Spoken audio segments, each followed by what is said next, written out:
Hey everybody, Rob Pincus here at SHOT Show 2018. We are in the Avidity Arms booth, or at least at the Avidity Arms display here at the Eagle Imports booth. Now, Eagle Imports is the parent company of Avidity Arms, which is my new firearms design and manufacturing company. And we are getting ready to release the PD-10. So that's kind of a big part of my SHOT Show 2018 is getting people familiar with exactly what this is going to be. It's a single stack 10+1 round defensive handgun. And we had some great cool looking ones from, we have a Cryptek one here from Joint Force Enterprises. We have a Blown Deadline Star Wars theme. We have this one here from Savage Cerakote, Thin Blue Line theme. And Eagle brings guns in from all over the world, and they wanted to bring a U.S. gun to the market, and they picked me to partner with, which was really cool. I've been coming to SHOT Show for over 20 years. So in the mid-90s, I got involved in the firearms industry. I was working in executive protection. I was a reserve law enforcement officer, ended up going into law enforcement full-time. And always been obviously very interested in firearms. Different aspects I've worked in the firearms industry I've been involved in marketing, I've been involved in special events, I've been involved in charity events, I've been involved in mostly training. So I was in law enforcement full-time until 2001. In 2001, I left law enforcement full-time to become a trainer. And as I said, I already had a few years of coming to SHOT Show under my belt. So I've been tied to both the firearms industry side, the marketing side, the sales side, the promotion side, the writing and the media side, and I've worked pretty closely off and on with the NSSF as well. I've run ranges. I've run a 5-star range, the Valhalla Training Center, under the NASR program, and actually was awarded the SHOT Show Business Award for Range of the Year in 2008 for the year of 2007. So this is my life. Coming to SHOT Show is a highlight. I have friends here, like this guy who I've known for about 20 years. Just about every 10 feet, I'm going to stop and see somebody that I know, somebody that I've worked with, or somebody that I want to work with. And that's what's great about SHOT Show. Now, I know that social media fills up this time of year with, oh, you guys are so lucky, and oh, I really wish I could get there, and I really wish I could get to go to SHOT Show some year. And it is cool, I'm not going to lie. It's a lot of fun. But it's also a lot of work. And right now, we are in the last few hours of SHOT Show. And if you've watched these live broadcasts that have been going on from the show floor, if you've seen some of the things that I've done and other people have done, you know how crowded these floors were on Tuesday and Wednesday. And when I tell you this would be impossible on Tuesday, day one of SHOT Show, absolutely impossible. Now here we are at the end of the week, it's a Friday. A lot of people, they've done a heck of a lot of work. They're on the show maybe 10, 12 hours total. They're on the show floor, plus all the evening events, which isn't just parties, it's not just hanging out in Vegas. There's a lot of sales meetings, there's a lot of product demos, there's a lot of things that go on. Many of us also start the show early because of Industry Day at the Range, which happens on Monday before the show.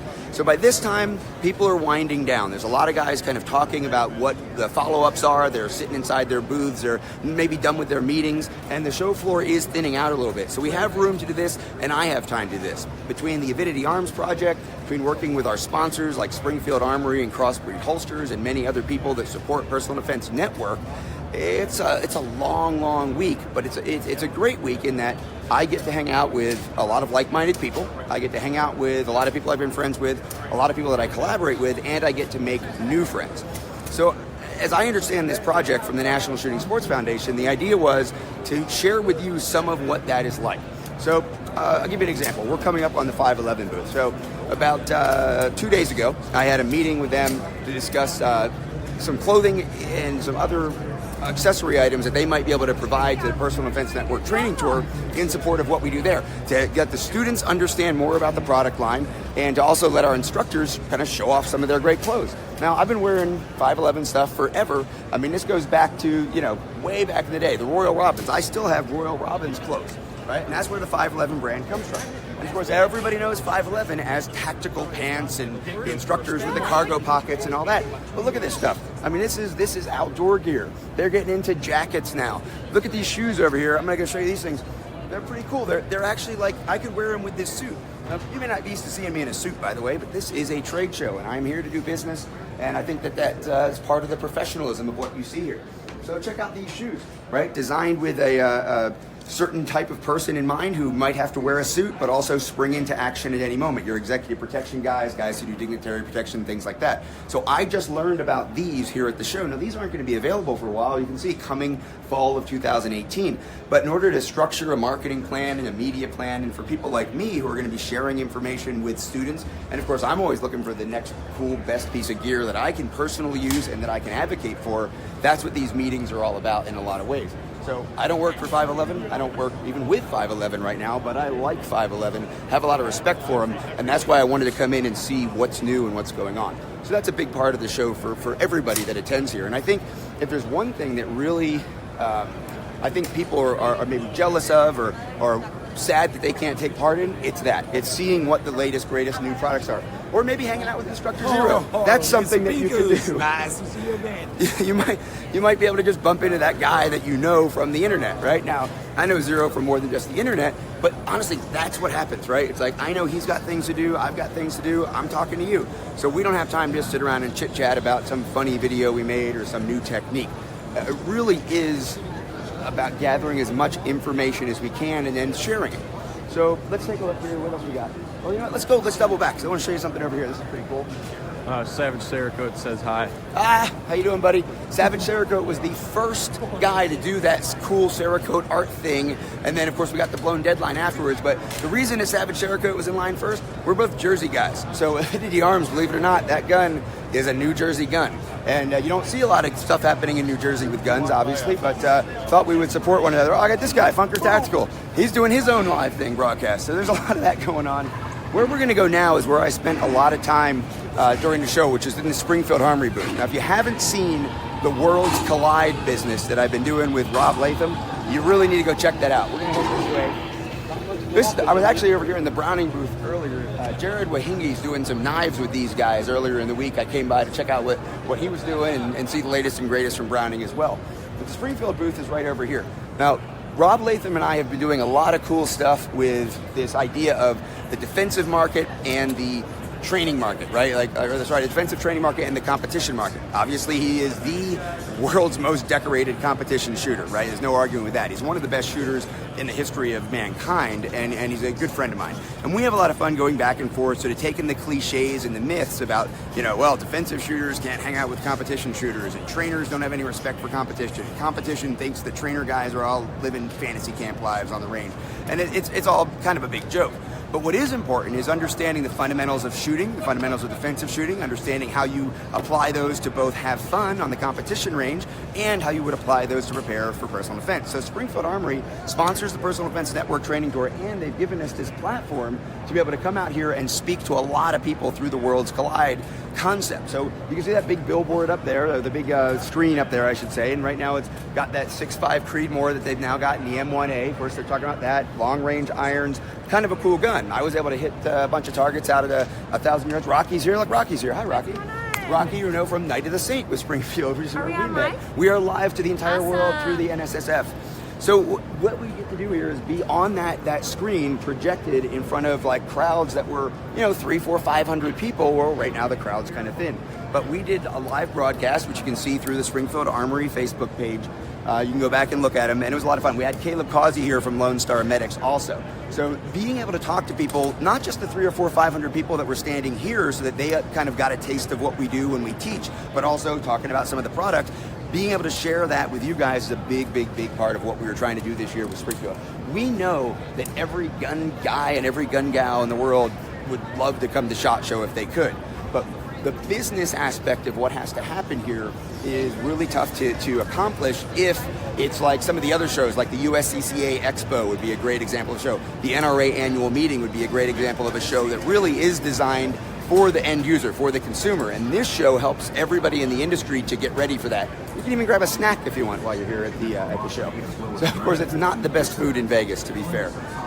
In the evenings, we get to go out and have some of the best food in Vegas. We get to go to the parties, we get to go to the dinners, we get to maybe just have the meetings and maybe raise a glass and toast a good contract or a great new product launch or some of the other cool things that happen at SHOT Show.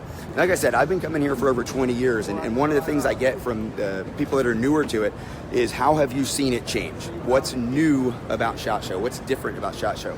Well, one of the biggest things that's different about SHOT Show is that when I first started coming to SHOT Show, there was no law enforcement tactical section. And in fact, there really wasn't much support or presence that was overt for any of the armed professionals, law enforcement tactical in general, or even the people that were interested in personal defense. Now you gotta remember, if you go back far enough, there were a lot of states where there was no option for a concealed carry permit, right? There were 13 states, I think, in the late 80s where you had no option for a permit, including Texas, by the way. Now what do we have? Every place in the United States of America, you have the option, you have a way to get a concealed carry permit. We have more than half of the states that are shall issue, and we now have, I think, over a dozen, 12 or 13 constitutional carry states. So the whole landscape has changed, and the firearms industry certainly recognized, and the NSSF recognized that things were changing in the 90s, and we saw a dramatic evolution of the way NSSF and this trade show in particular embraced the law enforcement tactical community and the huge growth in people taking personal defense seriously and realizing that a gun isn't just a gun or a holster isn't just a holster, but there really are better choices for guns, for ammo, for training, of course, for all the gear that supports the armed professional and those interested in personal defense. So that's probably the biggest difference that I've seen in SHOT Show. Law enforcement and tactical was the fastest growing section of the show for many, many years. I imagine it probably still is. Of course, there's a huge waiting list, of course, to get into the big booth spaces that you see here on the main floor. And that's probably the second part that I've seen change the most at NSSF's SHOT Show, is that when we go downstairs into the kind of the basement, right, it's another exhibit hall. And that exhibit hall is just about as big as any like normal trade show you might think of. We've got a big hallway upstairs now, a whole new vendor area where it's tables and stands and displays for some really big companies. Companies like SB Tactical. SB Tactical, the stabilizing brace company, they're one of the coolest, fastest growing companies here because they filled a gap perfectly, and they helped work with the ATF to get the pistol stabilizing braces sort of normalized in the community so that people could understand how they use them, how they're used, and get them on things more than just ARs, but get them on the AKs and get them on a lot of different types of firearms. So you've got these technical pistols that have stabilizing braces that are not stocks, and you're able to now use a 3 or 4 points of contact method of shooting to control those things. Well, that's made those wildly popular in the industry. They're a major player in the firearms industry, especially on that defensive kind of tactical equipment side. And yet they don't have a booth because they're a new company and because of the waiting list situation you've got. So they're actually up there in that new vendors area. So that's pretty cool. Patriot Buyers Group, friends of mine, they're up there talking to retailers. You know, I first came to SHOT Show officially as a buyer for my local gun shop. I was really interested in coming in. The gun shop owner, he couldn't make it. And of course, he could get passes under his FFL because he's a firearms retailer to have someone come in and represent him as a buyer.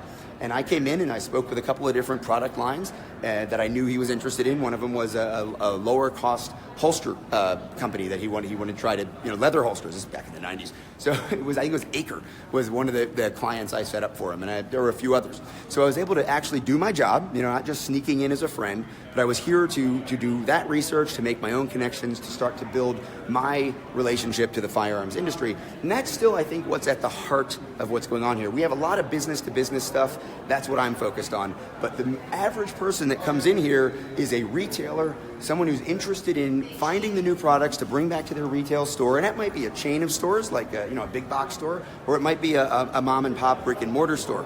The opportunity to be part of that communication is something that I've spent a lot of time doing at NSSF. So you've got tens of thousands of people who are going to be coming over the counter and stocking those shelves with the equipment to you, the people that aren't going to attend SHOT Show. And product education is a big part of what I really have liked focusing on. So while I'm standing there in the Springfield booth, I can explain to somebody why I recommend the XDS, why I carry the XDS 4-inch 9mm. When I'm standing in the Crossbreed Holsters booth, I can talk about the modular belly band that I helped design and that they sell. I can also talk about the appendix carry holster that they use. When I'm standing in the Blackhawk booth, I can talk about the proper use of the Serpa holster and why some people just don't really see how it works safely until, boom, light bulb goes off because of product education. Oh, this is how it's meant to be used, and this is how it's a great option. And it's why it's one of the most popular holsters in the history of law enforcement and military the last 20 years. So that product education thing, it's not just people sitting in the back room scratching and sharpening pencils trying to get the best deal and trying to get the biggest margin. A lot of this really is, hey, here is this product, here is what its design intention was, and here's how you can help people understand why they want to buy it. Because I do a lot of marketing, I do a lot of promotion. We've got a lot of people that I've worked with in the industry, and you can see that and know that that's happening. But the truth is, I'm not that great of a salesman. and I had to show my pass, right? You have to have a pass, you can't get in, and I try to keep the suit a little bit cleaner than that. So the security guard wasn't going to let me in. Diana's wondering why it doesn't look busy today. Yeah, oh, it doesn't. Well, again, this is day 4, right? So people are wiped out. Like, this is the absolute last hours of the show, and a lot of people are getting ready to get their flights home. People have been fighting these crowds for 3 days, and you can see any of the video, any of the pictures we've been posting, any of those live videos we posted through Personal Events Network or Springfield Armory, their Facebook social media pages. When we're done here, take a look at just how crowded this place was on Tuesday and Wednesday. I don't know what the official average is from the NSSF, but I would guess that the average person probably spends 2 days at SHOT Show. There's a lot to see, there's a lot to do, but most of the attendance is front-loaded. So this is a business show. It's not a weekend event.